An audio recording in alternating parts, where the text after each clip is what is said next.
Good day. From the previous lesson, which is circular functions, you have learned the following. 1.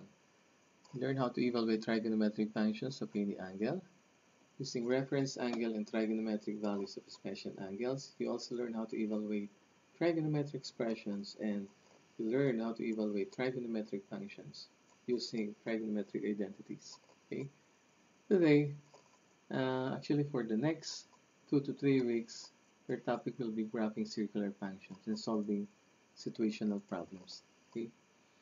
And since we have 6 circular functions, we have the sine, cosine, tangent, cotangent, secant, and cosecant. I'm going to divide this into 3 parts para maging madali yung pagdidiscuss on how to graph circular functions. Yung first part natin will be graphs of sine and cosine functions, including the translations of the graphs of sine and cosine functions in phase shift. Okay. The next will be graphs of tangent and cotangent functions. The last is the graphs of secant and cosecant functions. Now, here are the learning outcomes of our lesson. At the end of the lesson, you will be able to determine the domain and range of the different circular functions, graph the 6 circular functions with its amplitude, period, and phase shift, solve situational problems involving circular functions. So, when it comes to the lesson outline, consists of 3. We have domain and range of circular functions. So, hati-hati yan. Yung first part natin, domain and range of sine and cosine function, graph of sine and cosine function, amplitude, period, and phase shift of sine and cosine functions. For the second part, tangent and cotangent of these 3, secant and cosecant of this lesson outline. So, ganun ang gagawin ko. Now, ano-ano ba ang may periodical occurrences in real life? Actually, madami. There are many things that occur periodically. When we say periodically, it is happening or recurring at regular intervals. Sabihin, panapanahon or ulit-ulit na nangyayari. It can be with respect to time. But this is different when we say periodical examination. Okay? So, like the rotation of the planets. Okay? Periodic yan, kasi po, dalawa yan, can be period in rotation or period in revolution. When it comes to period in rotation, yung Earth natin, ang isang ikot niya bago niya ulitin uli yung kanyang pag-ikot sa kanyang axis is 24 hours. Okay? Sa revolution naman, bago niya matahak yung isang buong ikot, kanyang orbit, it will take 365 days.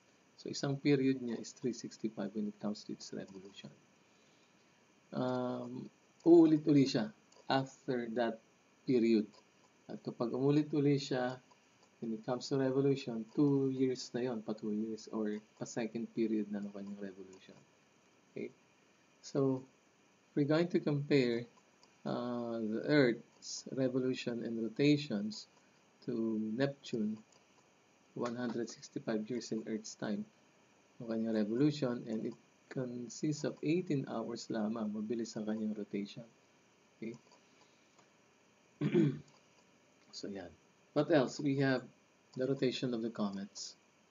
May orbit din siya, dumadaan ulit siya sa kanyang sariling path, just like the Halley's Comet na visible sa ating eye, naked eye. That itong Halley's Comet na to, ang last appearance niya is 1986 and next appearance will be 2061. So, ang journey niya, actually, it can be 75 to 76 years. Okay.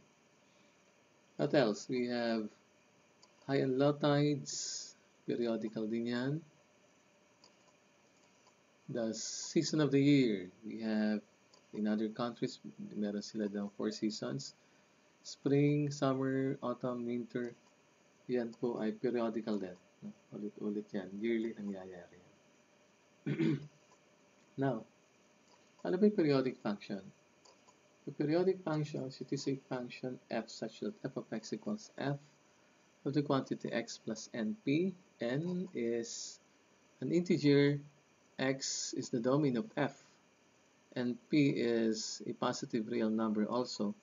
na kung saan yung natin yung period. Ano? One period yung naka-complete siya ng kanyang cycle. Okay? Sa case ng Earth natin, sa pag-ikot niya sa kanyang axis mismo, ang kanyang one cycle is 24 hours. So, ang one period niya, when it comes to rotation, is 24 hours. Bago niya ulitin yung kanyang cycle or rotation. When it comes to revolution, it will be consisting of 365 days. Okay? Pero pagdating sa sine and cosine function, if we have a unit circle natin, ang circumference yan 2 pi. Okay? 2 pi. So sa makatwid, bago maulit yung sine and cosine function, it would take the sine and cosine function 2 pi to repeat para maulit isang ikot. Okay? So sa makatwid, si sine and cosine functions are periodic functions with period 2 pi. Bakit? Bakit 2 pi? Kasi it consists of the same values. 0, 2 pi is ang values ng sine and cosine functions. Halimbawa, sine 0 is 0. Sine 2 pi is also 0. Cosine 0 is 1. Cosine 2 pi is also 1. So, ibig sabihin, ang isang period ni sine and cosine functions, 2 pi. Kung sa Earth, kanyang period sa kanyang rotation is 24 hours at sa kanyang revolution is 365 days. Sa sine and cosine functions, ang isang period niya ay 2 pi para ulit magawa niya yung another cycle. Okay? Now let's start in graphing the sine and cosine functions. Okay? Paano pa mag-graph ng sine and cosine functions?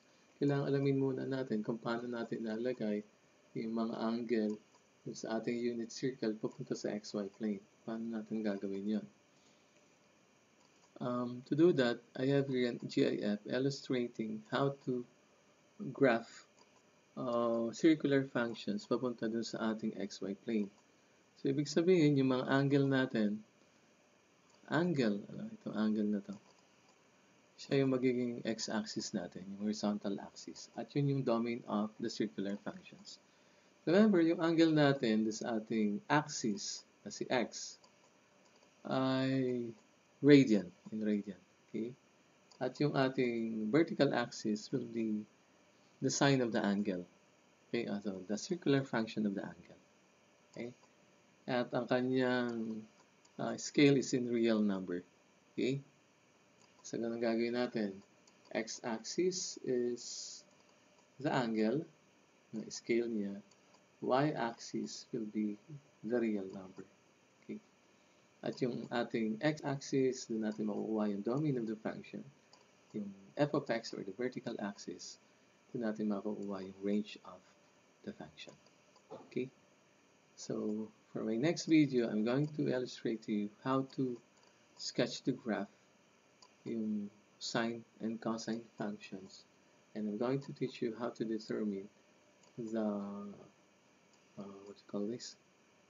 the intercepts, the period, the domain of sine and cosine functions. So, thank you.